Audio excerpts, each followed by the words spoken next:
A kid walks into a store, smiling after school, just to buy some juice and some chips. But minutes later, the manager is pointing at him, customers are watching, and she's on the phone with the police. What she doesn't know? The boy's father is about to change everything.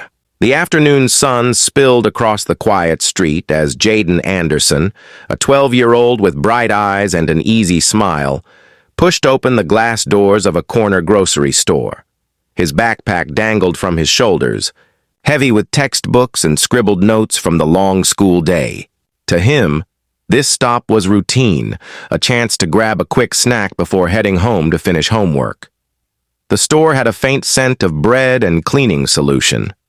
Cool air rushed to meet him as the doors closed behind him. He adjusted his backpack and made his way to the drinks aisle. Humming softly under his breath, he scanned the shelves until his hand landed on a small juice box. He smiled. Simple, ordinary, or so he thought. At the register, Ms. Collins, the store manager, stood with arms crossed. She was known in the neighborhood for being strict, sometimes harsh. Her eyes flicked toward Jaden the moment he walked in. She didn't look away. Her gaze narrowed, sharp and calculating. "Keep an eye on that one," she whispered to the cashier, loud enough for the nearby clerk to hear. The cashier's eyes darted up, then quickly down again, uncomfortable but silent. Jaden, unaware of the suspicion, picked up a bag of chips and strolled toward the counter. He was relaxed, pulling a few crumpled dollar bills from his pocket. To him, this was nothing but a regular snack run. But the moment he set his items on the counter, the atmosphere shifted. "Open your bag," Ms. Collins said flatly. Jaden blinked. "Sorry? Your backpack." Her tone was sharp, almost cutting. "Open it. I want to see what's inside." The words caught Jaden off guard. His eyes widened. "But why? I didn't do anything." By now, customers had started to notice. A man in line tilted his head, curious. A woman whispered to her daughter. Even the cashier looked frozen in place, torn between following orders and doing what felt right. Ms. Collins stepped closer, her voice carrying across the small store. "Don't argue. Empty your bag now or I'm calling the police." Heat flushed across Jaden's cheeks. His small hands gripped the straps of his backpack tightly. He had nothing but books and his half-finished sandwich inside. But the way she was staring, the way everyone was watching, it felt like he was already guilty. I swear I didn't take anything," he said softly, his voice trembling, but Ms. Collins's expression hardened. "That's what they all say." She turned to the cashier. "Call the cops. We're not letting this one get away." Gasps rippled through the aisles. A teenager pulled out his phone and hit record. Someone else muttered, "This is ridiculous. He's just a kid." Jaden's chest tightened. His heart pounded so loudly he could hear it in his ears. Fear crawled up his throat, but so did something else. Shame. He hadn't done anything wrong, yet here he was, being treated like a criminal, in front of strangers. The cashier hesitated, glancing at Jaden, then back at Ms. Collins. But the manager's glare left no room for refusal. Slowly, the cashier reached for the phone. Jaden felt tears burning at the corners of his eyes. His voice cracked as he whispered, "Please, I didn't steal." But his words were drowned out by Ms. Collins's loud declaration. "This store doesn't tolerate thieves." The words cut like knives. A couple of shoppers shook their heads. Others kept recording, their phones capturing every detail of the humiliating scene. Jaden's legs felt weak. He wanted to run, to disappear, but he couldn't move. All he could do was stand there, clutching the juice box he hadn't even paid for yet. Then, his phone buzzed inside his pocket. With trembling fingers, he pulled it out.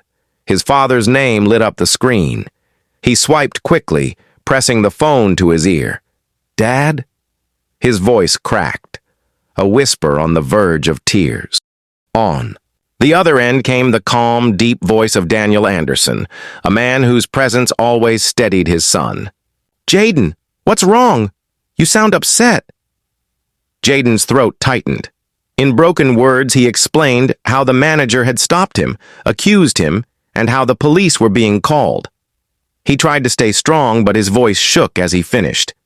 "Dad, I didn't do anything." There was silence for a moment. Then Daniel's voice changed. It was no longer just calm. It was commanding, firm, carrying a weight that demanded respect. "Listen to me, son," he said. "Stay exactly where you are. Don't be afraid. I'll be there in 5 minutes." Jaden exhaled shakily, holding the phone close. "Okay, Dad." Around him, customers whispered, some sympathetic, others still in shock. Ms. Collins stood tall, her arms crossed with a self-satisfied look. To her, it was just another shoplifting case she thought she had caught. What she didn't know was that Jaden's father wasn't just any parent. And the moment he walked through those doors, this store, and everyone inside would never forget it. The store felt like it had frozen in time. Jaden stood by the counter, clutching his juice box like it was a lifeline, his backpack heavy on his shoulders. Around him, murmurs and whispers rippled as curious onlookers watched the unfolding scene. Some had their phones out, recording every second. The cashier still hadn't dialed, her hand hovering nervously over the phone. But Ms. Collins's voice cut through the hesitation. "Call the police!" she barked again, her tone sharp and unyielding. "I won't let a thief get away under my watch." Jaden's lips trembled. "I didn't steal anything," he said, his voice barely audible. But Ms. Collins didn't soften. Her eyes held no trace of doubt, only accusation. Then, just as the cashier reluctantly began to punch in the numbers, the sound of the glass door opening rang through the store. Daniel Anderson stepped inside. He was tall, broad-shouldered, and dressed in a sharp navy suit. His presence filled the room instantly, drawing attention from every corner. The way he walked, confident, composed, commanding, made people straighten in their places without even realizing it. "Dad." Jaden's voice broke, relief flooding his face. Daniel's eyes immediately locked onto his son, then swept across the store, taking in the tense atmosphere, the customers watching, and the manager standing proudly with folded arms. His jaw tightened. "What's going on here?" Daniel's voice was calm, but beneath it was a force that made people listen. Ms. Collins stepped forward, puffing up her chest. "Are you his father?" she asked, tilting her chin toward Jaden. "Yes," Daniel replied evenly. "I'm his father, and I want to know why my son is being accused." The manager didn't flinch. "Because he was stealing. It's obvious. He came in here lurking around, probably looking for what he could slip into his bag. I caught him before he could leave. We don't tolerate shoplifters." Jaden's head snapped up. "That's not true," he blurted, his voice trembling. "I didn't take anything. I was just buying juice and chips." The crowd murmured again. Some people nodded sympathetically toward Jaden. Others frowned at the manager's harshness. Daniel's eyes narrowed as he looked at his son. Then he turned to the manager. "Did you check his bag?" "No," Ms. Collins replied, crossing her arms tighter. "I don't need to. I know his type. I can see it in his behavior. Guilty. That's why I called for the police." The words, "I know his type," hung heavy in the air. A couple of customers shifted uncomfortably. The man who had been recording muttered under his breath, "That's not right." Daniel took a step closer. His calm tone didn't change, but his voice grew firmer. "You mean to tell me you accused a 12-year-old boy without proof? You demanded he empty his school bag in front of strangers, and you're calling the police without evidence?" Ms. Collins's lips pressed into a thin line. "I run a clean store. I don't need to explain myself to you. People like him..." "People like him?" Daniel cut in smoothly, his voice slicing through the silence.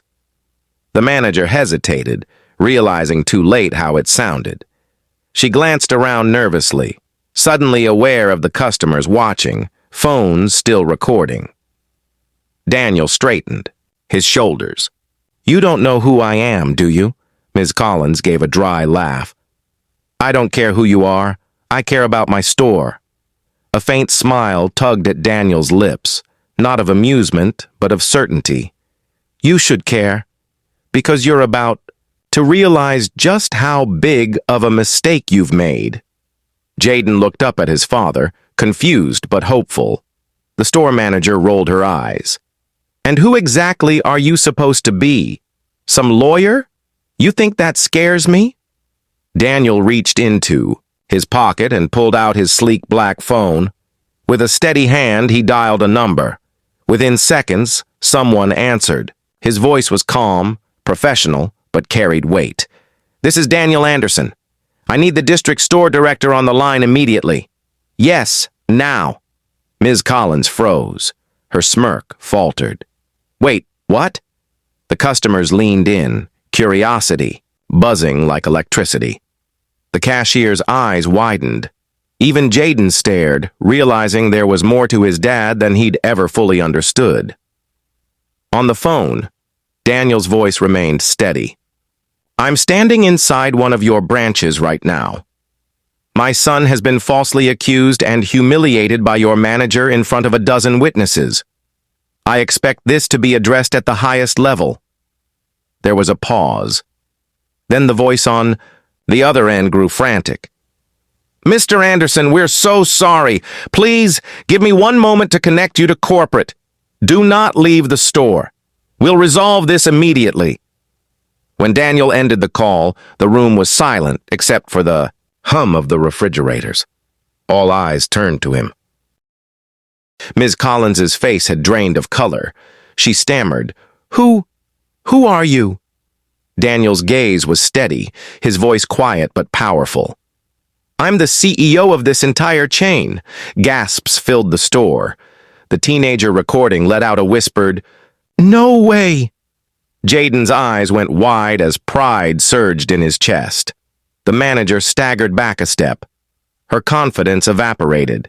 You're lying," she muttered weakly, though even she didn't believe her own words. But the truth was out. Customers looked at her with judgment, some shaking their heads. Others whispered, "She's done for." Daniel glanced at his son, then back at the trembling manager. "You humiliated a child. You accused him without proof. You tried to strip him of his dignity because of your assumptions." His voice dropped, each word deliberate. "And now, Ms. Collins, you'll answer for it." The air inside the store was so thick with tension that it felt like no one dared to breathe. Daniel's words echoed in every corner. "I'm the CEO of this entire chain." Gasps had turned to silence, but the silence was louder than any noise. All eyes were fixed on Daniel and Ms. Collins. Jaden, standing beside his father, felt a strange mix of relief and awe. He had always known his dad was important, someone who worked long hours and spoke at big meetings. But this? Seeing the store manager crumble before him was something he had never imagined. Ms. Collins swallowed, hard. The confidence she had worn like armor was gone, replaced by unease. Her hands twitched at her sides, but she forced a thin smile. This must be a misunderstanding," she stammered. "I was only doing my job. You can't blame me for protecting the store." Daniel's eyes didn't soften. He had seen plenty of excuses in his career, but none rang as hollow as hers. "Protecting the store doesn't mean humiliating a child," he said, his voice steady but sharp. "You didn't check facts. You didn't seek proof. You saw my son and made assumptions." Several customers nodded in agreement. The man with the phone whispered to the woman beside him, "She's done. Totally done." Ms. Collins shifted uncomfortably, her cheeks flushing red. "You don't understand. I've dealt with plenty of kids like him. They come in, grab candy or drinks, and try to walk out." I was being cautious. Jaden's small voice rose, trembling but firm. "But I didn't steal anything. I just wanted to buy my snacks." His words cut deeper than anything else. For the first time, the crowd seemed to see him not as a suspect, but as a scared boy who had been wronged. Daniel placed a reassuring hand on Jaden's shoulder. Then he turned his attention back to the manager. "Your caution turned into prejudice," he said evenly, "and you embarrassed my son in front of all these people. Do you have any idea how damaging that is to a child?" Ms. Collins opened, her mouth to argue, but before she could, the front door swung open again. A tall man in a gray suit hurried in, his expression tense. Behind him came two other corporate representatives, each carrying folders and wearing polished name tags. They looked around quickly, scanning the scene, and their eyes landed on Daniel. "Mr. Anderson," the man in gray said breathlessly. "We came as soon as we got the call." The customers gasped again. The murmurs grew louder. Phones rose higher, capturing every angle. Jaden blinked, amazed. He whispered, "Dad, they came here for you?" Daniel gave him a small smile. "Yes, son, because what happens here matters." The man in the gray suit turned toward the crowd. "Everyone, please know this matter is being taken very seriously. This store is under review as of this moment." The cashier looked pale, clutching the register nervously. But Ms. Collins's face turned white. "Wait, you can't be serious?" she said, her voice shaking. I've worked here for years. I know how to run this store better than anyone."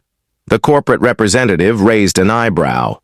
"And yet here we are, responding to a crisis because of your choices." Daniel stepped forward. His presence commanded the room. "It's not just about this one incident. It's about accountability. If my son had been any other boy, if no one had been here to defend him, this could have gone very differently. That is unacceptable." Ms. Collins wrung her hands, desperate. "I didn't mean to humiliate him. I thought I was doing the right thing. Please, Mr. Anderson, I can explain." But Daniel's voice remained calm and steady. "You already explained. You admitted you accused without proof. You admitted you made assumptions. The cameras, the witnesses, the recordings, everything speaks for itself." At that, several customers lifted their phones slightly higher as if to confirm his point. The gray-suited man exchanged a glance with Daniel, then turned to the manager. "Ms. Collins, you're suspended effective immediately, pending a full investigation. Please turn in your keys." Gasps erupted again. Jaden's heart raced. He had never seen justice delivered so swiftly. Ms. Collins's face twisted with disbelief. "Suspended? You can't do this to me. I gave this company everything. This is unfair." Daniel's eyes softened slightly, but only for a moment. "Unfair," he repeated. "That's the word my son would have used today, if I hadn't walked in. Only in his case, it wouldn't just be unfair. It would be devastating." Jaden looked up at his father, pride welling up inside him. For the first time, that day he felt truly safe. The corporate representative gestured toward the exit. "Ms. Collins, please." Her face burned crimson as she looked around, realizing everyone was watching, recording, and judging. She tried to argue again, but her words failed. With stiff movements, she removed her name tag and keys, slamming them on the counter. Then, without another word, she stormed past the customers, her heels clicking loudly against the tiles. The moment the door closed behind her, the store let out a collective exhale. Daniel turned to Jaden, kneeling slightly to meet his son's eyes. "Are you okay?" Jaden nodded, though tears shimmered in his eyes. "I was scared, Dad. Really scared." Daniel's heart clenched, but he smiled gently. "You don't need to be scared anymore. Not today, not ever while I'm here." The gray-suited man cleared his throat. "Mr. Anderson, we'll issue an immediate apology to your son and your family, and to everyone here who witnessed this. This company will not stand behind behavior like that." The customers nodded, many of them visibly relieved. Some even clapped softly, the sound growing into a ripple of approval. Jaden looked around, amazed. For once, the crowd wasn't staring at him in suspicion, but in support. And in that moment, he realized something powerful. The truth always found its way to the light. The automatic doors slid shut behind Ms. Collins, but her absence didn't erase the electricity buzzing in the store. The air was lighter now, yet charged with a sense that something bigger had just unfolded, something people would be talking about for a long time. Daniel stood tall, his hand resting protectively on Jaden's shoulder. Around them, customers exchanged whispers, some shaking their heads in disbelief, others openly recording their reactions. The man who had captured the entire confrontation on his phone looked particularly determined. "This video's going online," he murmured to no one in particular. "People need to see this." Jaden's chest tightened. He didn't know whether to feel nervous or proud. "Dad," he whispered, tugging gently on Daniel's sleeve. "Everyone's still staring." Daniel crouched slightly to meet his son's eyes, his tone soft but steady. "They're not staring at you the way they were before, Jaden. Now they're seeing the truth. You've got nothing to be ashamed of." The boy nodded, trying to believe it. But deep down, he couldn't shake the memory of how it had felt, standing frozen while adults doubted him, accused him, almost treated him like a criminal. That feeling didn't vanish, even with justice served. Meanwhile, the corporate representatives huddled quietly with Daniel near the counter. Their voices were hushed but serious. "Mr. Anderson," the man in the gray suit said, "this incident is unacceptable and we know it will spark attention. We'll handle statements, legal matters, everything. But if this gets out—" He trailed off, glancing nervously at the customers still recording. Daniel followed his gaze. "It's already out," he replied firmly. "And maybe that's not a bad thing." The representative looked startled. "You want this to spread?" Daniel straightened, his tone resolute. "What happened here isn't just about my son. It's about every child who's been judged unfairly. If the world needs to see this to start asking hard questions, then so be it." The man hesitated, then slowly nodded. Jaden listened, wide-eyed. His dad wasn't just defending him anymore, he was making a stand for something bigger. By the time Daniel and Jaden finally left the store, escorted respectfully by the corporate team, the parking lot was buzzing with conversations. Several customers approached them cautiously. "That was brave, sir," one woman said, clutching her shopping bag. "Your son didn't deserve that. No child does." Another added, "I recorded everything. I'll post it tonight. People need to know what kind of leadership this company has at the top." Daniel thanked them kindly but guided Jaden to the car quickly, sensing his son's exhaustion. Inside the car, Jaden leaned back against the seat, staring out the window. His voice was quiet when he finally spoke. "Dad, is everyone gonna see what happened to me?" Daniel glanced at him, then back at the road. "Yes, son. A lot of people will. But I want you to understand something. What happened today wasn't your fault. You didn't do anything wrong. If the world sees it, they'll see the truth too." Jaden hesitated, chewing his lip. "What if they laugh at me?" Daniel's heart ached at the question. He reached over and squeezed his son's hand. "They won't laugh. They'll see your courage. They'll see how strong you were, and I'll be right there with you." By the next morning, Daniel's prediction had already come true. The video of the confrontation had exploded across social media. On TikTok, Twitter, and YouTube, clips of Ms. Collins accusing Jaden, followed by Daniel's stunning revelation, were spreading like wildfire. Justice for Jaden, CEO Dad, store confrontation, hashtags trended within hours. The internet was divided, some shocked by the manager's behavior, others praising Daniel for stepping in, and thousands expressing support for Jaden. News outlets picked up the story almost immediately. CEO confronts store manager over false accusations. Viral video shows boy wrongly accused in local store. Child targeted by store employee. Father's response goes global.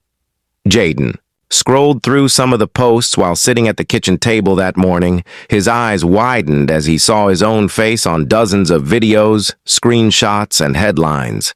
"Dad, this is me," he whispered, almost in disbelief. Daniel sat across from him, sipping coffee, his expression calm but thoughtful. "Yes, Jaden, it's you. And it's your story. People are paying attention because what happened to you wasn't right." Jaden looked uneasy. "But why me? Why not someone else?" Daniel leaned forward, his eyes kind. "Because sometimes life chooses us to shine a light on something bigger. Yesterday you were scared, but today your story might help other kids not to feel the same way." Jaden blinked, letting the words sink in. Slowly, he felt the weight of the fear lift, replaced with something new. Pride. Meanwhile, Daniel's phone buzzed endlessly. Reporters wanted interviews. Advocacy groups reached out, asking him to speak at events. Even business partners called, expressing their support and admiration. But for Daniel, it wasn't about fame or reputation. It was about one thing: making sure what happened to his son never happened again. Later that evening, Daniel sat down with Jaden in the living room. The glow of the TV lit the room as a news anchor replayed the viral video. Jaden watched himself. On screen, his small voice trembling as he said, "But I didn't steal anything!" Hearing it replayed made his chest ache. Daniel put an arm around him. "I know it's hard to watch, but every person who hears that will understand how wrong it was. And every time they see it, they'll remember. Kids deserve respect." Jaden rested his head on his dad's shoulder, comforted. "Do you think... is it going to change anything?" Daniel kissed the top of his son's head. "Yes, son, I do. Change starts with stories, and yours just became one the whole world is listening to." The video of Jaden's ordeal didn't just go viral. It ignited a movement. By the third day, the small neighborhood store had become the center of a media storm. Satellite trucks lined the parking lot, reporters gathered outside, microphones ready. And in front of the glass doors, a crowd of community members held signs. "Respect all kids. Stop the assumptions. Justice for Jaden." Daniel watched the live footage on his office screen, his jaw set but his mind racing. His phone buzzed constantly with calls from corporate executives. Some urged him to release a calming statement. Others pushed for damage control. But Daniel wasn't interested in covering up the truth. He wanted accountability. Meanwhile, Jaden sat at home, glued to his tablet. Every time he refreshed, there were new videos, new comments, new people tagging him in support. But for every kind word, there were also cruel ones, strangers questioning his story, trolls saying it was exaggerated. "Dad," he said quietly one evening, scrolling through the comments, "why do people I don't even know say mean things about me?" Daniel's heart ached. He sat down beside Jaden and took the tablet from his hands. "Because the world is full of people, son. Some will see the truth, some won't. But their words don't define you. Remember, what matters is the truth, and the truth is on your side." Jaden nodded, but the sting of those comments lingered. Fame, even the unintentional kind, wasn't easy for a boy his age. Back at the store, the situation escalated quickly. Ms. Collins, the former manager, was officially terminated. But her dismissal didn't stop the outrage.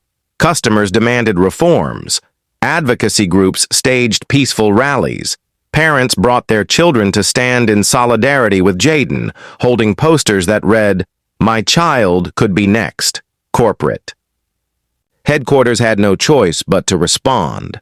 A press release was issued, promising mandatory training for all staff on bias, respect, and community relations. But the statement wasn't enough to quiet the storm. People wanted more than policies. They wanted change. Daniel, though reluctant to step fully into the spotlight, became a symbol of that demand.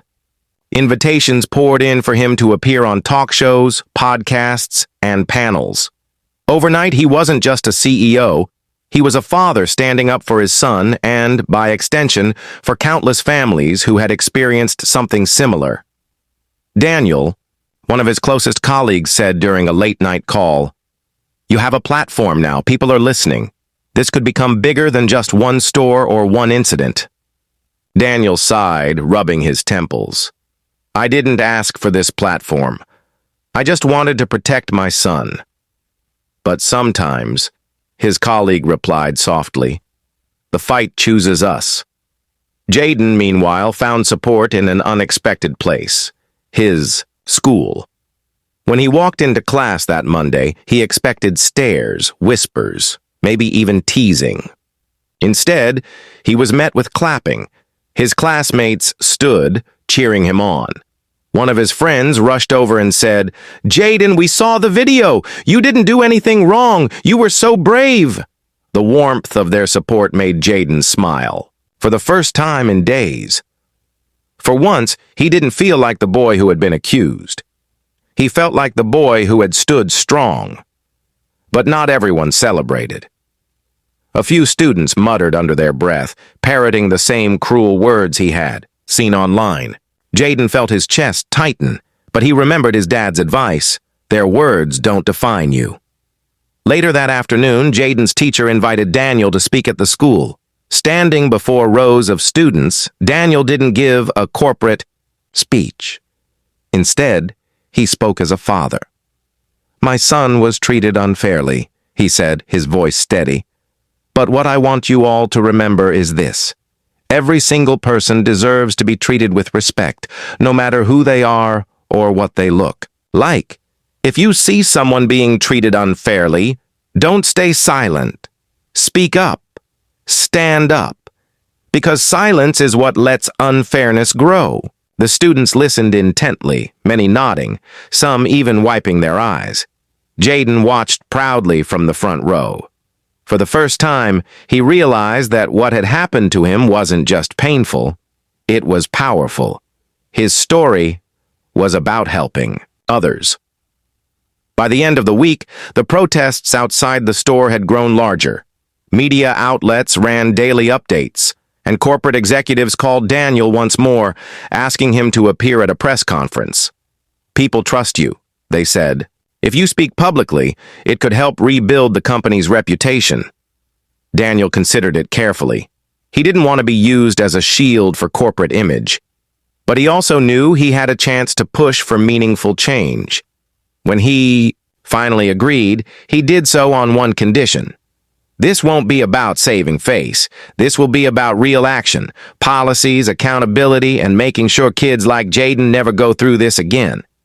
The executives, though hesitant, agreed. And so, a week after the confrontation, Daniel and Jaden stood together on a stage outside the very store where it had all begun. The crowd was massive, cameras flashing, signs waving. Daniel spoke with conviction, promising reforms, transparency, and change. But the moment that truly touched hearts came when Jaden, shy but determined, stepped up to the microphone. "My dad always says the truth matters," he said softly, his voice trembling, at first, but growing stronger. "I just want people to remember that kids deserve to be treated like kids, not like suspects, and I hope what happened to me doesn't happen to anyone else." The crowd erupted in applause, and many were moved to tears. Daniel placed a hand proudly on his son's shoulder. In that moment, it was clear. This wasn't just a viral story anymore. It was a movement. The story that began in a small neighborhood store had now exploded far beyond the city. By the end of the second week, Jaden's name was trending on nearly every social media platform. Hashtags like Justice for Jaden and Respect All Kids filled timelines. Celebrities, athletes, and activists reposted the viral video, adding their voices to the growing chorus. News anchors debated the incident nightly. Editorials appeared in national newspapers, drawing attention to the larger issue of how children of color were often unfairly judged in public spaces. What had started as a single confrontation now stood as a symbol of something much bigger, a demand for accountability and fairness everywhere. But with the sudden fame came pressure. Daniel noticed it most in Jaden. The boy who used to run through the house with toy cars now spent evenings staring at his phone, watching the world talk about him. At dinner one night, Daniel leaned forward, concern in his eyes. "Son, how are you holding up?"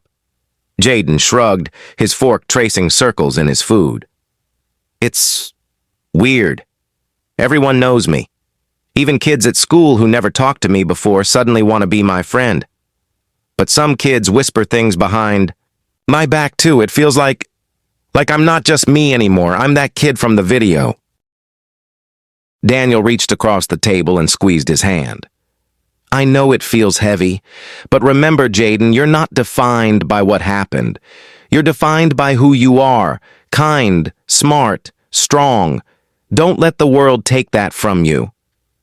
Jaden gave a small smile, but his father could see the conflict in his eyes. Fame was a strange burden, especially for a child. Meanwhile, the corporate response grew more intense. The company Daniel led was under enormous scrutiny. Investors wanted reassurance, customers demanded answers, and employees looked to him for leadership. One morning, during a tense board meeting, an executive suggested, "Daniel, we should distance the company from this controversy. Issue a formal apology, promise training, and move on." But Daniel shook his head firmly. "No, this isn't about brushing it under the rug. This is about making lasting changes. We can't just talk about accountability. We have to live it." The boardroom fell silent. Many executives exchanged wary glances.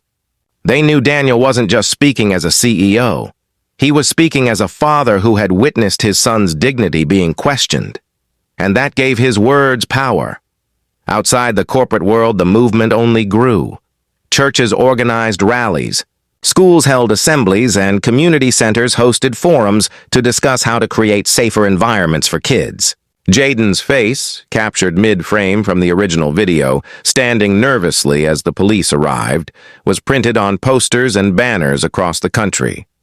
It was overwhelming for a 12-year-old boy.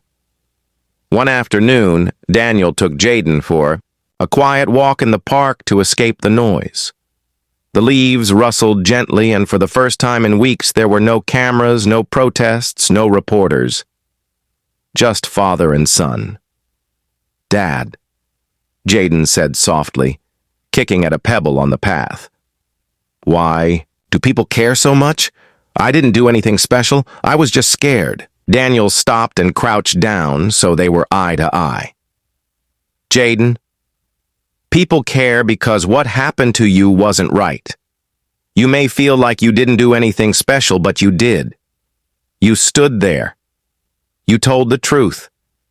And when the world saw that, it reminded them of all the times kids like you weren't believed. You became a voice for them."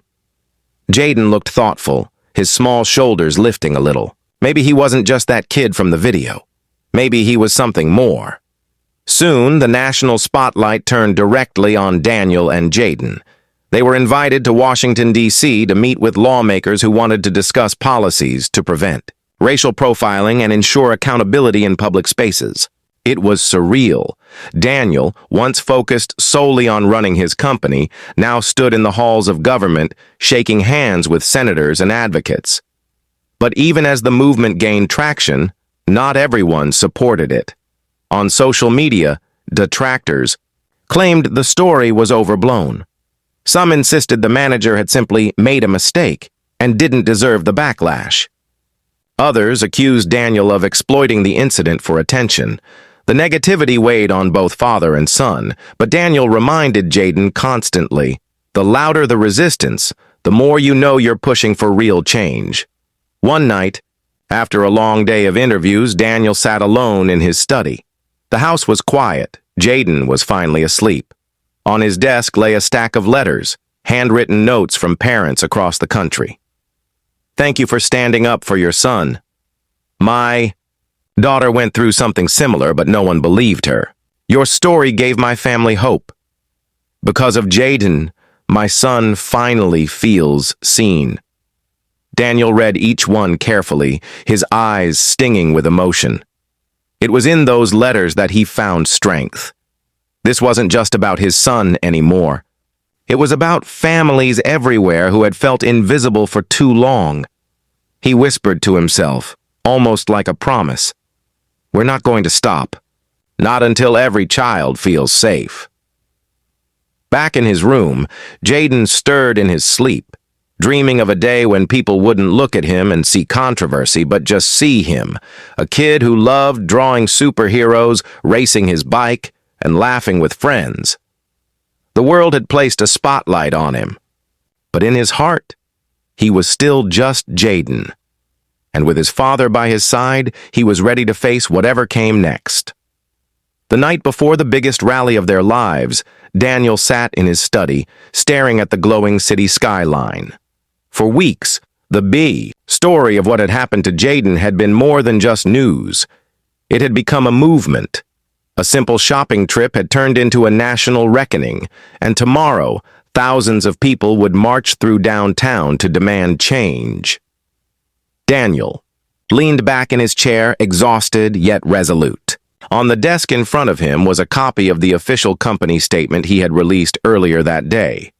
It wasn't the watered-down apology so many had suggested. Instead, it was bold.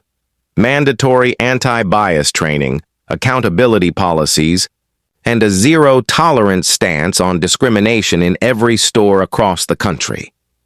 He thought back to that first moment, the fear in Jaden's eyes when the police walked in, the way his son's small voice had trembled as he tried to explain himself. That image had haunted Daniel every night since, but now it also fueled him. A soft knock interrupted his thoughts. The door creaked open and Jaden stepped inside, wearing his pajamas and holding a sketchbook under his arm. "Can't sleep?" Daniel asked gently. Jaden shook his head. "I'm nervous about tomorrow. What if I mess up when I talk?" Daniel smiled and motioned him over. "You don't have to be perfect. You just have to be honest. People don't need a speech. They need your truth." Jaden climbed onto the chair beside him, opening the sketchbook. Inside was a drawing of two superheroes, one tall, one small. Both wore capes. "This is us," Jaden whispered. "You're the strong one, and I'm learning." Daniel's heart tightened. "No, son," he said, pulling him close. "We're strong together." The next morning, the city was alive with energy. Streets were lined with banners, drums echoed in the distance, and families carried signs that read, "Protect our children," "No more bias," and "Every voice matters." Reporters swarmed the sidewalks, broadcasting the historic gathering to millions across the country. At the heart of it all stood Daniel and Jaden, surrounded by community leaders, church choirs, and even politicians who had come to support the cause. But the loudest voices weren't the officials. It was the families, the parents, the kids who saw themselves in Jaden's story. The stage was small, but the crowd stretched for blocks. Daniel stepped up first, his deep voice carrying through. The speakers. "Months ago, my son was treated as a threat, when he was nothing more than a child. That moment broke something in me, but it also lit a fire. We are here today to say no more. No more assuming guilt because of skin color. No more robbing children of their innocence. We stand together, not just for Jaden, but for every child who deserves to feel safe." The crowd erupted, clapping and cheering. Cameras flashed, capturing every word. Then Daniel stepped back and placed a hand on Jaden's shoulder. It was his turn.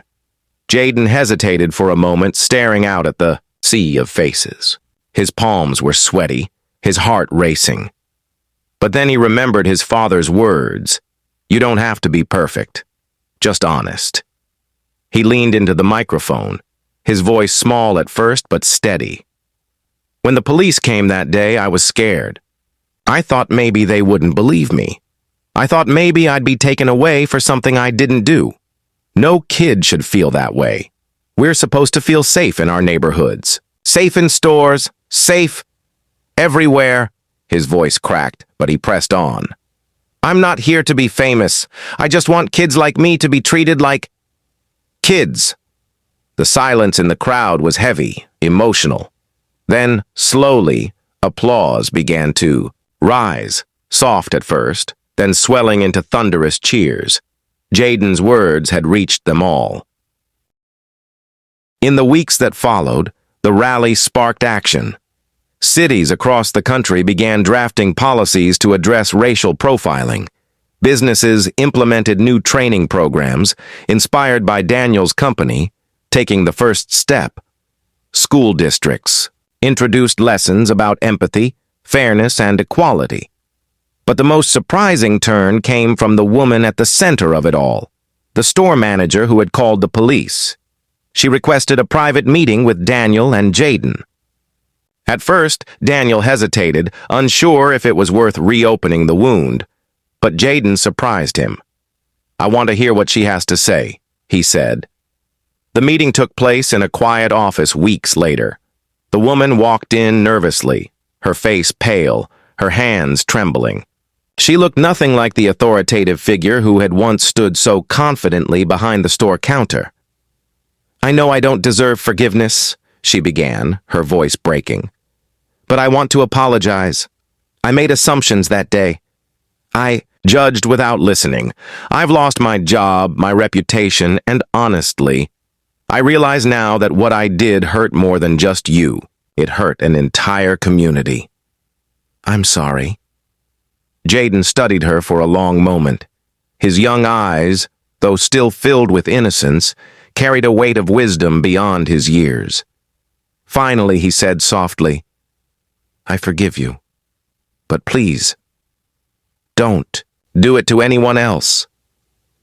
Ever again. The woman nodded, tears streaming down her face.